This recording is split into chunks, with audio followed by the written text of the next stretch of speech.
di bàyyi xel un peu ci di benn historienne française bu tudd Armelle Mabon. boo xam ne depuis plus de 10 ans mi ngi investiguer mi ngi gëstu mi ngi bind ci mbiru massacre tirailleurs yi. bon moom am na ay réserve ci livre blanc bi. et bon je pense que loolu en histoire et puis ci science ci xam-xam loolu lu normal la quoi. ñëpp mënuñu à l'unisson rek ñu d'accord ci benn version on avait aussi entendu le professeur Cheikh Omar Diagne moom itam amoon ay réserve moom itam. ci histoire bi ni ñu nekk di ko raconter ak ni ñu nekk di ko enjoliver. doon xam le nii bon que tirailleurs sénégalais ils ne se battaient pas pour le Sénégal ils se battaient pour la France et cetera ils se battaient pour l'argent et cetera mais man pour man loolu lépp dafa am solo ci ab débat bu scientifique. et Cheikh Omar Diagne am na lu mu leen traité woon aussi. waaw loolu je pense que écart la woon. Voilà. mais je pense que le fond de sa pensée moo ëppoon solo le fond de sa pensée c'était un peu ñëwaat ci lan moo nekkoon motivation yi. parce que en fonction de motivation yi bon je veux dire motivation yi moo mën a tax ñu ne kii kat bon. cër bi ñu ko bëgg a jox légitime cër bi ñu leen bëgg a jox légitime na wala légitime mais bon man personnellement dama bokkee ci ñi faree ci histoire bi nga xamante ne bii moo ñu avantage ñun man c'est comme ça que je veux voir la chose et puis bon je pense qu'il y a beaucoup de circonstances il y a beaucoup de faits historiques qui font que on peut d'ores et déjà se dire que les tirailleurs sénégalais ils ont été lésés au-delà de l'événement de Thiaroye am na benn film boo xamante ne bi maa ngi koy conseiller ñu ñuy seetaan boo xam ne Omar Sy moo ko joué bu tudd Tirailleur defe naa 2023 la génn damay conseiller vraiment nit ñi ñu seetaan ko parce que man dama ko seetaan mu yóbbu ma ci benn gëstu bu yaatu pour comprendre exactement au-delà de Thiaroye 44 conditions yi nga xamante ne bii moom lañ doon yóbbu tirailleurs yi ak naka lañ leen doon utiliser sur le terrain. mu am benn aspect boo xam ne foog nit ñi bàyyi ci xel mooy ñun tirailleurs yi armée française bi dafa leen jàppee woon lu nga xamante ne bi mën nañ leen woowee péjorativement chair à canon. chair à canon mooy boo ko waree traduire de manière très brute mooy mooy ndawalu canon bi quoi. tout simplement ah. donc ñoom ci première ligne yi lañ leen daan teg pas aussi bien armé que ñi ne seen ginnaaw donc ñi ne seen ginnaaw mooy ñoom tubaab yi mooy ñoom officiers yi mooy ñoom ñi nga xamante ne bii ñoom la seen der weex te ñoom ñoo nekk ay militaires de carrière et cetera donc voilà les Africains de manière générale ils étaient maanaam ci kanam lañ leen daan jiital. Parfois dafay daan nekk ci ay opération yu nga xamante ne bii leer na leen ni ñun kat ci li ñu jëm nii duñ ci am ndam wala bokk il faut que vraiment ñu bari ci ñun wàcc liggéey ñu doog a mën a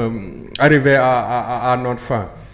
en tout cas dafa doon mel ni benn bouclier humain bu nga xamante ne bii moom lañ doon utiliser suñu tirailleurs yi te il faut rappeler que ci yenn ci conflit yi nga xamante ne bi daan na leen ci intervenir loo ils étaient jusqu'à plus de 30 ils constituaient jusqu'à plus de 30% de la flotte de l'armée en tout cas de l'armée française. loolu itam dafa baax ñu koy rappeler pour l'histoire. man ci jooju jamono comme je dis quand j'ai regardé ce film daf ma ci sama gëstu daf ma yóbbu ci. jéem a comparer ñi nga xam ne ñoo guerre woon ca Algérie naka lañ leen traité ak ñi nga xamante ne bi ñoo guerre woon ñi nga xamante ne bi de manière générale ñoom la ñu woowee tirailleurs yi donc les soldats africains comment ils étaient traités. Figure-toi que j'ai retrouvé un tableur boo xamante ne bi dama ciy def xeetu comparaison entre traitement yi. Alors dis-toi solde pendant le service donc pendant le service mooy li nga xamante ne bii moom lañ la amel solde. donc tirailleurs yi solde bu ndaw lañ daan am vétérans yi solde bu mag lañ daan am. pour donner une idée ci koppar on nous parle de 80 € pour les tirailleurs on nous parle de 600 € pour les soldats français. qui étaient mobilisés à la guerre d'Algérie. boo ñëwee ci pension après 1960. dañoo gelé woon pension yi pour tirailleurs sénégalais yi mais vétérans yi ñoom ñu ngi doon vétéran wu guerre Algérie ak yooyu ñoom ñu ngi doon jox seeni pension.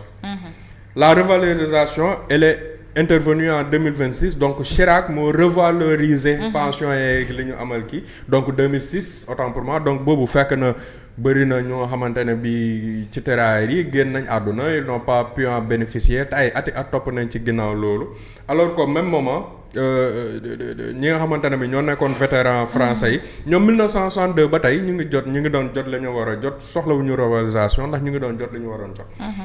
aide complémentaire yi très faible voire inexistant mooy boo amee jafe-jafe soxla ñu jàppale la ay handicap ak yooyu noonu terailleurs yi vétérans yi donc ñoom amuñu ko woon daanaka. Vétérans français yi nga xam ne ñoo demoon guerre d'Algérie ñoom dañ ko daan am obligatoirement. Alors la reconnaissance nationale donc quand on dit national on parle de la nation française puisque moom lañ doon xeexal elle a été tardive elle a été partielle mais pour les vétérans par exemple d'Algérie loolu noonu moom c'est un fait donc tout ça pour dire quoi tout ça pour dire que nit ñi nañu comprendre ni solowu question bi nii c'est une question ce n'est plus une question d'argent ce n'est plus une question d'indemnité pour leur famille bien sûr loolu bu amee luy gën la. mais li ëpp solo mooy ci école française ya ñu xamal leen ban contribution le Sénégal la yenn réew yu bari ci Afrique am ci ñoom tey bu ñu moomee seen bopp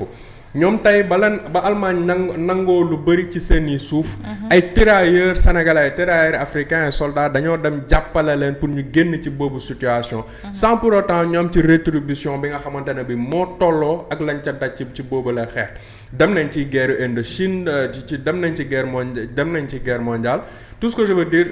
en gros c'est que Afrique Sénégal bind na bu yàgg la bind la marqué histoire bu yàgg la participer ci histoire mais nag histoire bi tout le temps ki koy bind ci avantage am la koy bindee da koy bind selon son spectre à lui dafa am lu ñuy wax ci nasaraan naan manichéisme mooy justement cette tendance là à vouloir réécrire l'histoire selon yow sa convenance ak ni mu la arrangé ñun nag itam nañu def attention ci benn mbir mooy que ni ñu bañ a dugg ci manichéisme bi dans le sens inverse manichéisme dans le sens inverse c'est-à-dire que aujourd'hui li Armel Mabon mii di wax dañ ko war a dégg li professeur Cheikh Omar Diagne di wax dañ ko war a dégg il faut pas que ñu embellir ñu surjouer l'histoire ça non plus ce n'est pas ce serait très éloigné de la réalité donc loolu moom moo ci sama position pour man il est bon pour la postérité pour man il est important pour l'histoire pour doomu France yi xamee ko noonu pour doomu Sénégal yi xam ne seen maam yi kat ay jàmbaar la ñoon yoo xam ne am na lu ñu daj ci la xeex dund nañu injustice mais historiquement France reconnaître na tort ba mu leen def te mi ngi xool naka lay def pour delloo leen njukkal parce que puisque fi mu ne njukkal la ci des léegi nag bu loolu weesoo li nga xam ne moom laa tëjee sur ce sujet là mooy recevoir livre blanc en fait man pour man depuis nguur gi bi ñu yegg seeg léegi sujet wu caaro bi sujet buy revenir la souvent c'est bien c'est important mais ci contexte bii ñu toll quand même nga dajale premier ministre bi Aminata Touré président de la République bi ñoom ñëpp fekk au même moment itam étudiants yi ñu ngi jooy bourse ñu ngi gaañanteeg alkaati yi xam nga ndax yaa ngi comprendre bu baax li ma la wax l'idée ce n'est pas de politiser quelconque sujet mais je me dis juste que ci état ak fonctionnement am ak fi mu toll nii ni ñu bëree priorité pour man itam bu fa président bi nekkee day na quoi njiital gouvernement bi war na moom dem liggéey parce que on a tellement d'urgence aujourd'hui Fatima on a tellement d'urgence dans ce pays là pour man daal pour man baax na mais liggéey la boo xam ne nañ ko bàyyi ak scientifique yi du liggéey politique yi liggéey historien la et cetera et ñu ngi ñaan aussi pour digresser un peu docteur Thiam na la woo quoi na la woo xool noo def